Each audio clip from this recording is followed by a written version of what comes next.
نحمده ونصلي على رسوله الكريم اما بعد بسم اللہ الرحمن الرحیم السلام علیکم ورحمۃ اللہ وبرکاتہ۔ آب حیات کیا ہے؟ آب حیات کا چشمہ کہاں ہے؟ کیا آب حیات موجود بھی ہے یا نہیں؟ محترم ناظرین، ہم یہی سنتے آ رہے ہیں کہ آب حیات ایک ایسا پانی ہے جسے پینے والا کبھی مرتا ہے اور نہ کبھی بیمار ہوتا ہے۔ اب دیکھنے اور سمجھنے والی بات یہ ہے کہ اس چیز میں کتنی سچائی ہے۔ کیا واقعی آب حیات اس دنیا میں موجود ہے؟ اگر ہے تو کہاں ہے؟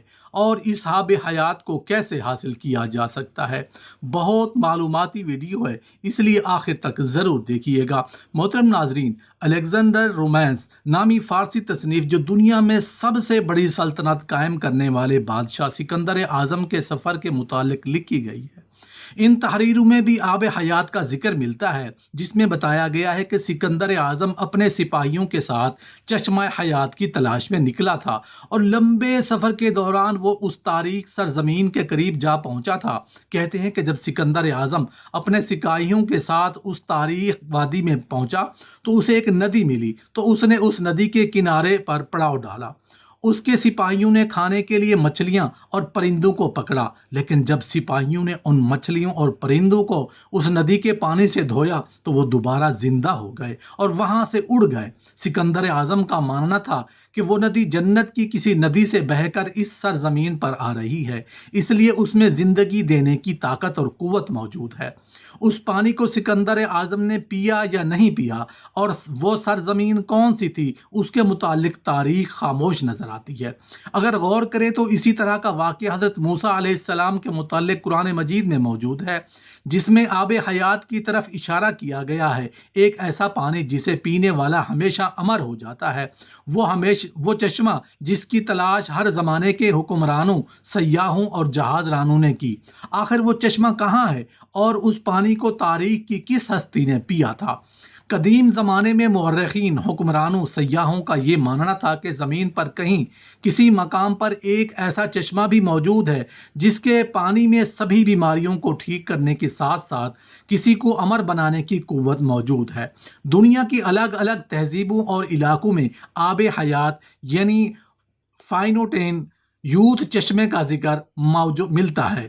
آب حیات کے معنی آب بقا یعنی وہ امر ہے، جس کے متعلق یہ خاصیت بیان کی جاتی ہے، جو اسے پیے گا یا اس میں غسل کرے گا اسے کبھی موت نہیں آئے گی اور وہ شخص ہمیشہ جوان اور زندہ رہے گا۔ آب حیات کو کسی چشمہ، جھیل یا آبشار یا کسی تالاب کی شکل میں تصور کیا جاتا ہے۔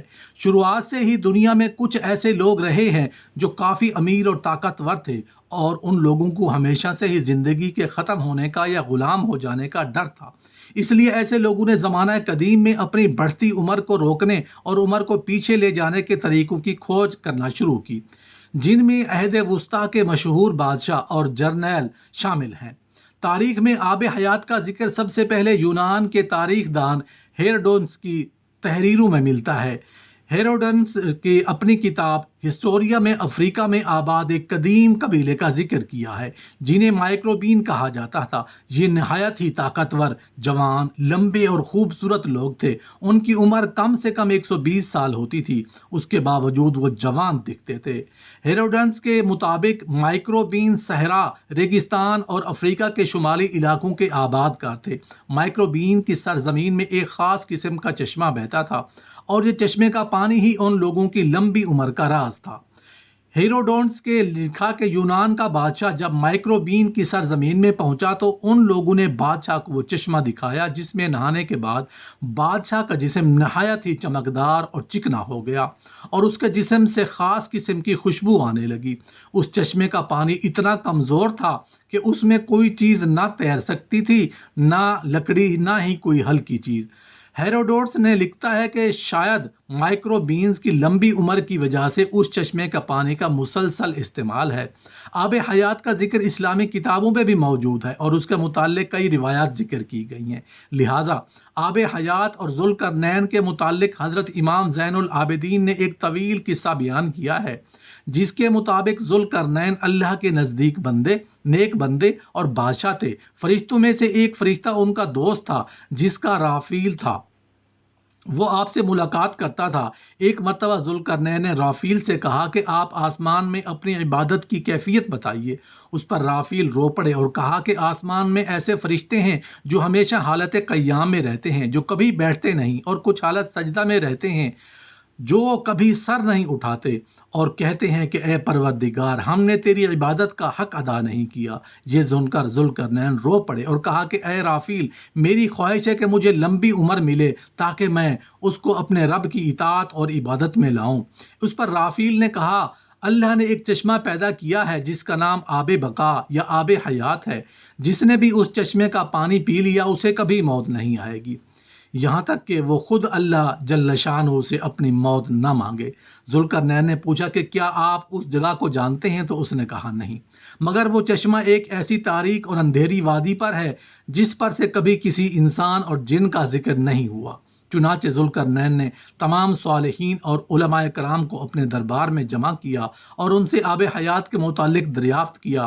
تمام دوستوں نے کہا کہ ہمیں کسی ایسے چشمے کے بارے پتہ نہیں چلا، البتہ ایک عالم نے ذوالقرنین سے کہا کہ میں نے آدم کی وصیت میں ان وادیوں کے بارے میں پڑھا ہے، اور یہ بھی سنا ہے کہ سام بن نوح کی اولادوں میں سے ایک شخص پیدا ہوگا جو اس چشمے کا پانی پیے گا۔ وہ چشمہ اسی مقام پر ہے جہاں سورج غروب ہوتا ہے۔ لہٰذا ذوالقرنین نے سامان سفر باندھا اور چشمے کی تلاش میں نکل پڑے۔ حضرت ذوالقرنین نے اس سفر میں اپنے وزیر کو ساتھ لیا جن کا نام حضرت خضر علیہ السلام تھا، اور آپ ذوالقرنین کے خالہ زاد بھائی تھے۔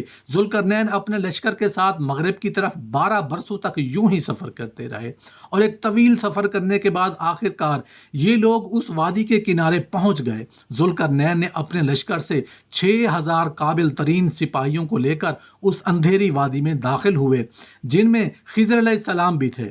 اس وادی میں داخل ہوتے ہی اچانک طوفان آ گیا اور زوردار بجلیاں چمکنے لگیں۔ ذوالقرنین کا لشکر بکھر گیا، اور کچھ دیر بعد جب طوفان تھما تو حضرت ذوالقرنین داہنی طرف جا پہنچے جبکہ خضر علیہ السلام بائیں جانب چلے گئے۔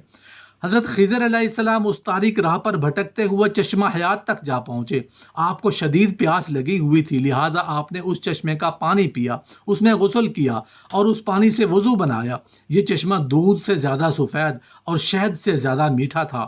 وہیں ذوالقرنین ان تاریک وادیوں سے گزر کر باہر نکل گئے، لیکن انہیں وہ چشمہ نہیں ملا، کیونکہ آب حیات ذوالقرنین کے مقدر میں نہیں تھا، جبکہ اس پانی کو پینے سے حضرت خضر کو حیات جاودانی حاصل ہوئی اور آپ ہمیشہ زندہ رہیں گے۔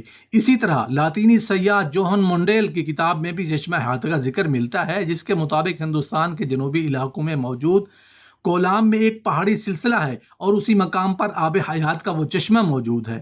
جوہن مونڈیل اپنی تصنیف میں لکھتے ہیں کہ سفر کے دوران جب وہ کولام کے علاقوں میں پہنچے تو وہاں انہیں ایک ایسا کنواں ملا تھا جس میں مختلف مصالحوں کی خوشبو آتی تھی، اور یہ خوشبو ہر گھنٹے بعد بدل جاتی تھی۔ مقامی لوگوں کے مطابق اس کنویں کے پانی سے بیماریاں ٹھیک ہوتی ہیں، اور اس کا پانی پیتے رہنے سے انسان بہت لمبے وقت تک جوان بنا رہتا ہے، جسے ویل آف یوتھ کہا جاتا ہے، اور جان لو کہ زندگی میں آنے والے سخت اندھیرے کبھی بھی ساری عمر کے لیے نہیں ہوتے۔ ہر ایک مشکل اور ہر خلا کی ایک ایکسپائری ڈیٹ ہوتی ہے۔ کوئی بھی راستہ ایسا نہیں ہوتا جس کی منزل نہ ہو، اور جب مشکلات کا قہر پھیل جائے تو اللہ کی رحمت کا آفتاب ضرور روشن ہوتا ہے۔ اور یاد رکھو، حالات کتنے ہی ناقابل برداشت کیوں نہ ہوں، جو دل اللہ کی رضا کے لیے کچھ چھوڑنا یا اپنانا سیکھ لیتا ہے، اللہ تعالیٰ خود اس کی زندگی کو بہترین موڑ کی طرف پھیر دیتا ہے، کیونکہ تمہارا رب اپنے حکم کی تابع داری کرنے والوں کو کبھی بے سکون اور محروم نہیں چھوڑتا۔ اللہ جب تمہاری زندگی میں اچھا وقت لانے کا ارادہ کرتا ہے تو اس کو ایک نشانی یہ بھی کہ اللہ پہلے تمہارے منصوبوں کو توڑ کر چیزوں کی حقیقت تم پر کھولتا ہے تاکہ تم آنے والے طوفانوں کو بھانپ سکو۔ پھر وہ خود تمہاری زندگی سے ان لوگوں کو دور کر دیتا ہے جو تمہارے لیے تکلیف کا باعث ہوتے ہیں، اور بہت جلد وہ دروازے تم پر کھولتا ہے جو در حقیقت اصل سکون اور خوشیوں کی کھڑکیاں تم پر کھولتے ہیں۔